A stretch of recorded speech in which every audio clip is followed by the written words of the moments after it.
Hello, নমস্কার বন্ধুরা, সবাই কেমন আছেন বলুন। Good morning. আজকে যথারীতি সজনে ফুলের তরকারি করব। একটা সজনে ফুল দিয়ে মাছ দিয়ে তরকারি করব, চুনো মাছ দিয়ে। চুনো মাছ বলতে ছোট মাছ যেটাগুলো বলি আমরা।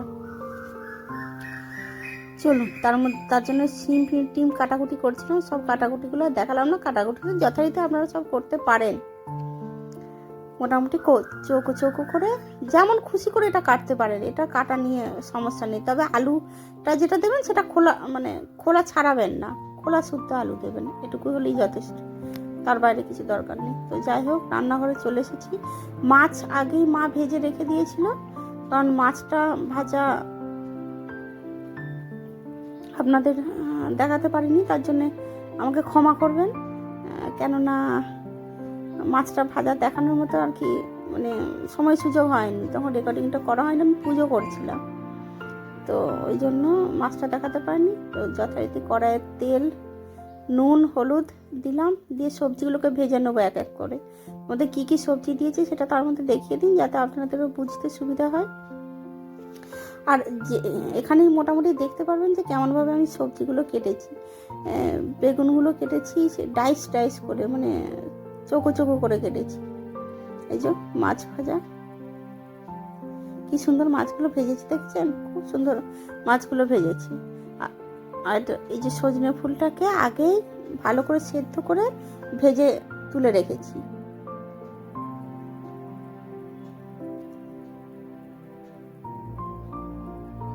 আর এই যে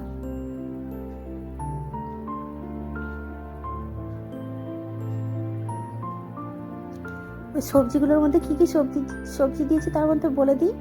দিয়েছি মূলো, আলু, শিম, ব্যাস এই কটাই। আর একটা জিনিস দিয়েছি, সেটা হচ্ছে লাল আলু। লাল আলু দেবেন, লাল আলু তরকারিতে দিলে না খুব সুন্দর স্বাদ হয়, তরকারি খেতে ভালো লাগে খুব। আর এটা হলো পেঁয়াজ কলি।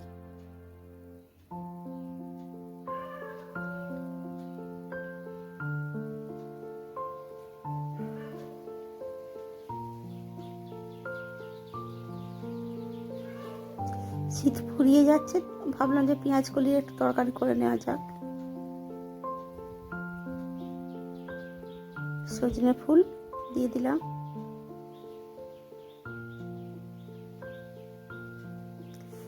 বলতে এখন মেনলি সবজিগুলোকে একটু ভেজে রাখলাম আর কি, মানে ভেজে না, এটা না ভেজে রান্না করলেও হয়, ডাইরেক্ট দিলেও হয়, দিইনি ডাইরেক্ট।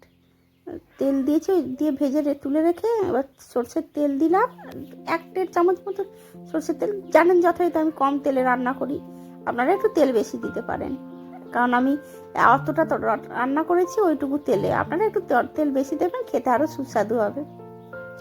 একটু তেল দিয়েছি, তাতে জিরে আর শুকনো লঙ্কার ফোড়ন দিয়েছি, দিয়ে পেঁয়াজ টমেটো দিয়েছি। যদি আপনারা যদি খুব তাড়াতাড়ি থাকে, তাহলে একবারে এটা দিয়ে ওই সবজিগুলো যখন দিচ্ছেন, ভেজে তুলে রাখলে সবজিগুলো খুব স্বাদ হয়।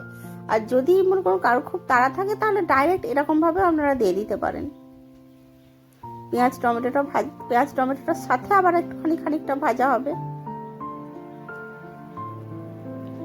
আমি কিন্তু ফুল মশলা কষে এটা সবজিগুলো দিয়েছি সেরকম কিন্তু নয়, আমি কিন্তু পেঁয়াজ টমেটোটা হালকা করে ভেজে নিয়েছি, দিয়ে সবজিগুলো দিয়ে দিয়েছি। রসুন দেবেন একটু বেশি করে, খুব বেশি দেখবেন রসুন দিয়েছি, অনেকটা তরকারিটার পরিমাণও বেশি ছিল, তবুও তুলনামূলক আমি রসুনটা একটু বেশি দিয়েছি। হ্যাঁ, ইচ্ছে হলে তেজপাতা ফোড়ন দিতে পারেন। আর তরকারিটাতে আমি গরম মশলা ব্যবহার করি না, আপনারা যদি ইচ্ছে হয় তো গরম মশলা দিতে পারেন। আমি আমার কোনো সবজি মশলাও ব্যবহার করি না, আমি কিচ্ছু দিইনি, খুব সিম্পলি রান্না করছি, খুব সুন্দর হয়েছে। আদা খুব কম ছিল, মানে আদা আবার ফুরিয়ে গিয়েছিল আর কি, ছিল না, মানে আমি যে বেটে দেবো আমার আদাই ছিল না বাড়িতে, তো যেটুকু ছিল সেটুকু দিয়েই করেছি। আদাটা খুব কম পরিমাণে দেওয়া হয়েছে আমার।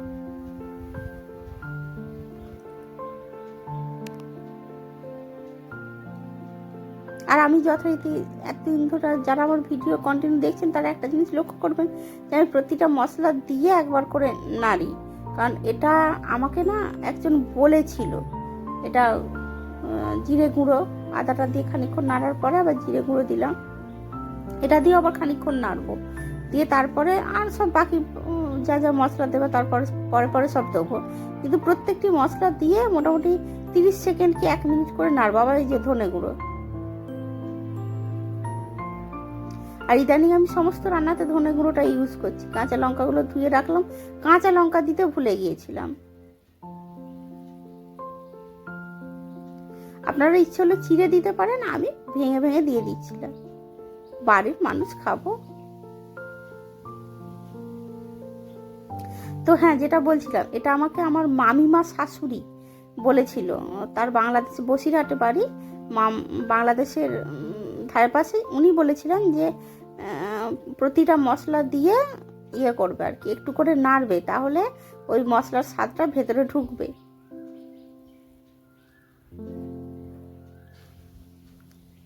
হলুদ, আর আপনারা লক্ষ্য করবেন শুধু একমাত্র হলুদ গুঁড়ো আর লঙ্কা গুঁড়ো আমি একসাথে দেবো। এটা দেওয়ার কারণ হচ্ছে হলুদ আর লঙ্কা গুঁড়ো একসাথে দিলে কালারটা খুব ভালো আসে।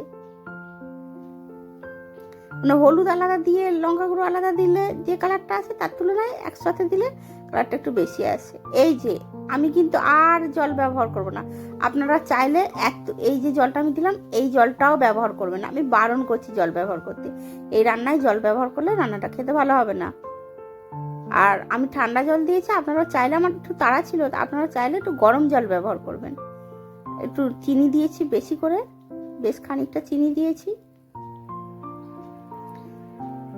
তরকারিটা কিন্তু একদম বসা বসা হবে, তো চাইবেন যে যাতে না জলটা, আমার খুব তাড়া ছিল বলে আমি ইয়ে করেছিলাম, মানে গ্যাসটাকে বাড়িয়ে রান্না করছিলাম বলে জলটা একটু বেশি দিয়েছিলাম। নাহলে জল না ব্যবহার করার চেষ্টা করবেন, বারবার বলছি জল ব্যবহারই করবেন না। এমনি বলে না কথায় আছে, ঢাকা চাপা দিয়ে কষিয়ে কষিয়ে রান্না করবেন। যত কষিয়ে কষিয়ে রান্না করবেন তত খেতে ভালো হবে এটা। কিন্তু এটা ধীরে সুস্থে রান্না ভাই, এটা কিন্তু তাড়াতাড়ি রান্না নয়। ওগুলো মাছগুলো দিয়ে দিলাম, মোটামুটি তো সব দেওয়াই হয়ে গেল।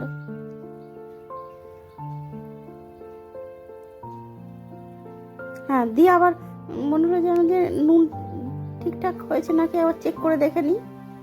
এই সময় তো নুনটা দিতে পারবো।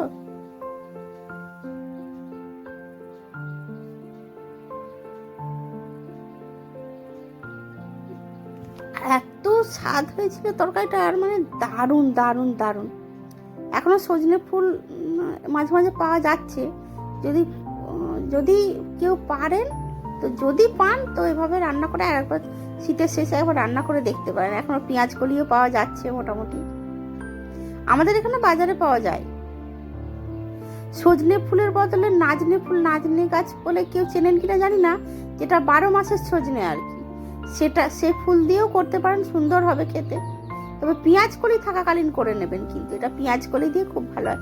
যদি না পেঁয়াজ কলি থাকেও তাহলেও এটা খুব ভালো হবে খেতে। পেঁয়াজ কলি শিম না দিলেও খুব ভালো লাগবে খেতে। শুধু মূলো, বেগুন, আলু, সজনে ফুল দেবেন, আর মাছ দেবেন, চুনো মাছ দিতে হবে, এই ছোট মাছ আর কি। বড় মাছ দিলে খেতে ভালো হবে না অতটা, এটা বড় মাছের তরকারি নয় তো, এটা তরকারি তরকারি। দেখছেন কেমন শুকনো শুকনো হয়েছে।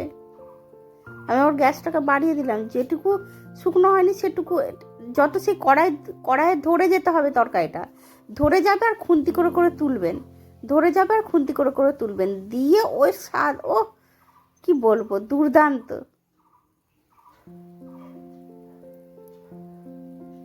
সেই কথায় আছে না, এর স্বাদের ভাগ হবে না, তো এর স্বাদের ভাগ হবে না। রান্না না একটু ধৈর্য ধরে করতে হবে, ধৈর্য ধরে রান্না করলেই দেখবেন। এই যে আমার কড়াইয়ে ধরেনি বলে আমি আবার ধরি, মানে একটু আঁচটাকে বাড়িয়ে একটু ধরা ধরা করে ফেললাম, একটু ধরা ধরা হতে হবে। তার বলে পুড়ে যাওয়া নয়, কড়াইয়ে ধরে যাওয়া আর পুড়ে যাওয়ার মধ্যে আকাশ পাতাল তফাৎ আছে। পুড়ে যাওয়া না, হালকা দেখবেন কড়াইয়ে ধরছে ধরছে সেরকম, দারুণ লাগবে খেতে। ও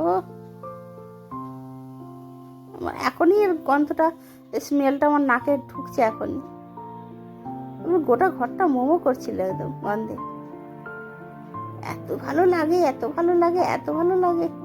চলুন এবার গ্যাস ফ্যাস তুলে রাখি, দিয়ে আবার সন্ধ্যাবেলায় রাত্রিরে আমার মানে কুকীর্তি না সুকীর্তি জানি না, আমার কীর্তি দেখুন।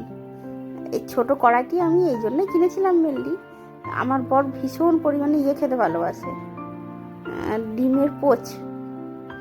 হ্যাঁ, তো ও দেখেনি এই ভিডিওটা, দেখলে ভিডিওটা বা এই কথাটা বলিনি, দেখলে মানে কি বলবো, ভীষণ ঝামেলা ঝঞ্ঝাট করবে।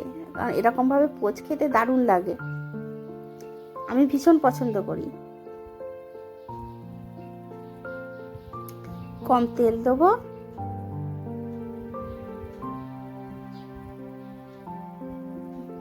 এবারে ডিমের কুসুমটা একটু ফেটে গিয়েছিল।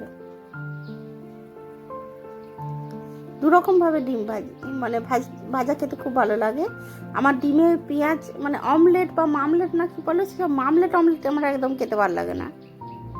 আমার এভাবে ডিমের পোচ করলে খুব ভালো লাগে। তো পোচটা যেভাবে করি সেটা বলে দিচ্ছি। প্রথমে ডিমটাকে তেলে দিয়ে দেবেন, কম তেলে দেবেন, আর অল্প করে ওপরে নুন ছড়াবেন, জিরে গুঁড়ো ছড়াবেন, আর লঙ্কা গুঁড়ো ছড়াবেন, ব্যাস। নুন, জিরে গুঁড়ো আর লঙ্কা গুঁড়ো, ব্যাস। ও, এর আগের ডিমটা ভেজেছি, দেখবেন কালারটাই কত সুন্দর এসছে, দেখছেন? দেখবেন, দাঁড়ান না, এটাও বেশ সুন্দর লাগে। ডিম না আমার ফেটিয়ে ভাজতেই ভালো লাগে না, এটাই কুসুমটা ফেটে গিয়েছিল, মানে কুসুমটা ভেঙে গিয়েছিল। কুসুমটা যত ডিমের পচে যেমন কুসুমটা গোটা রাখলে ভালো লাগে খেতে, এটা এক ধরনের ডিম ভাজা, এটাও আমার খুব ভালো লাগে। আমার এই দুটো পদ্ধতিতে ডিম ভাজা খেতে খুব ভালো লাগে। অমলেট খুব রেয়ার, মাঝে মাঝে খেতে ভালো লাগে। চল, হয়ে গেল, দেখলেন 1 মিনিটও নয় রাখলাম। চলুন, আমি ডিম ভাজা আমার মোটামুটি হয়ে গেছে, আর গল্প করলে চলবে না, এবার ডিমগুলো খেতে হবে। আমি খাই, আপনারা দেখুন, এভাবে পারলে ডিম ভাজবেন, ভেজে দেখবেন। তো ভালো লাগলে লাইক, কমেন্ট, শেয়ার করবেন, ইচ্ছে হলে সাবস্ক্রাইব করবেন, আর ফেসবুক থেকে দেখলে ফলো করবেন। ভালো থাকবেন, ভালো রাখবেন। নমস্কার, থ্যাংক ইউ।